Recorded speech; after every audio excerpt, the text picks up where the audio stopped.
Hello दोस्तों, मेरा नाम है समर और आप देख रहे हैं अवेयर द वर्ल्ड। ऐसा माना जाता है कि मगध के नंदवंश ने आखिरी शुंग राजा को मारने के लिए पहली विषकन्या का इस्तेमाल किया था।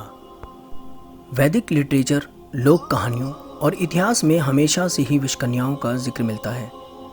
विषकन्या उस औरत या लड़की को कहा जाता है जिसे बचपन से ही थोड़ा थोड़ा विष देकर जहरीला बनाया जाता था।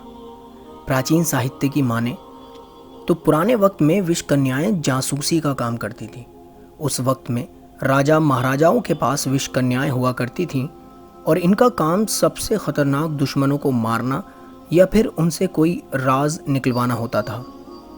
ऐसे कई किस्से कहानियां प्राचीन साहित्य में मिलते हैं जब राजा अपने दुश्मन का धोखे से खात्मा करने के लिए इन विषकन्याओं को भेजते थे। ये विषकन्याएं अपने शिकार को किस करती थीं, यानी चूमती थीं, और ऐसा करते ही शिकार की मौत हो जाती थी।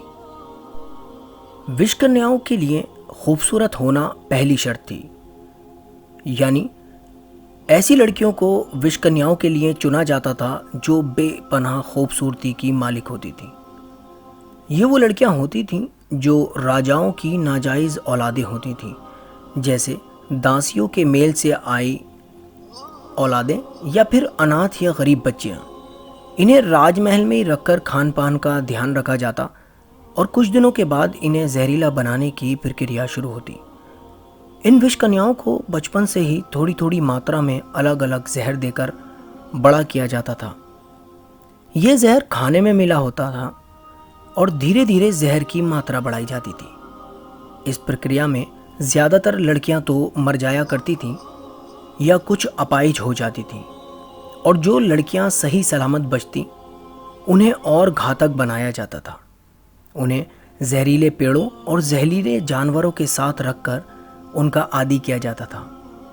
साथ ही साथ उन्हें संगीत, नाचने गाने, अदब, सजने संवरने और लुभाने के फन में माहिर बनाया जाता था। प्राचीन साहित्य में जिक्र मिलता है कि विषकन्याओं की सांसों में भी जहर होता था।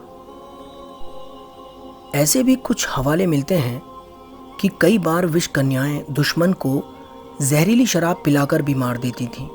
शराब को जहरीला करने के लिए उस प्याले से उनका एक घूंट पी लेना ही काफ़ी होता था, लेकिन उनका सबसे चालाक तरीका लोगों को किस करके, यानी चूम कर मारना था।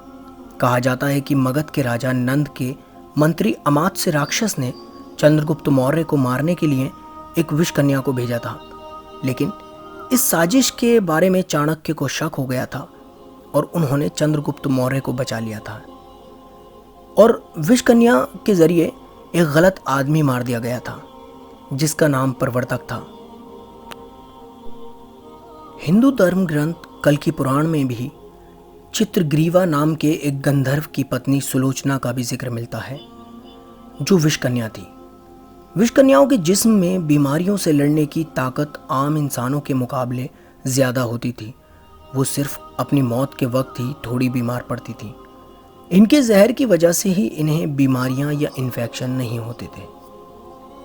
हालांकि यूरोपीय साहित्य में भी इसका जिक्र मिलता है।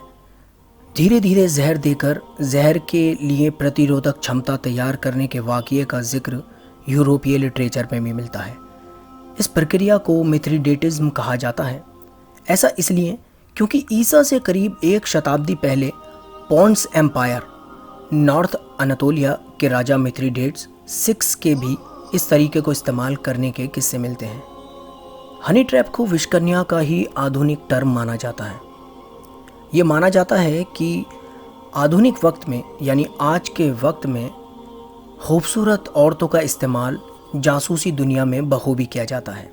ऐसी कई सारी इतिहास में घटनाएं मिलती हैं जो कि हनी ट्रैप के ज़रिए सेना के बड़े बड़े अधिकारियों से जानकारी निकालने के लिए उनकी खूबसूरती को हथियार की तरह इस्तेमाल किया जाता है। हालांकि हनी ट्रैप के बारे में हम फिर कभी किसी और वीडियो में बात करेंगे।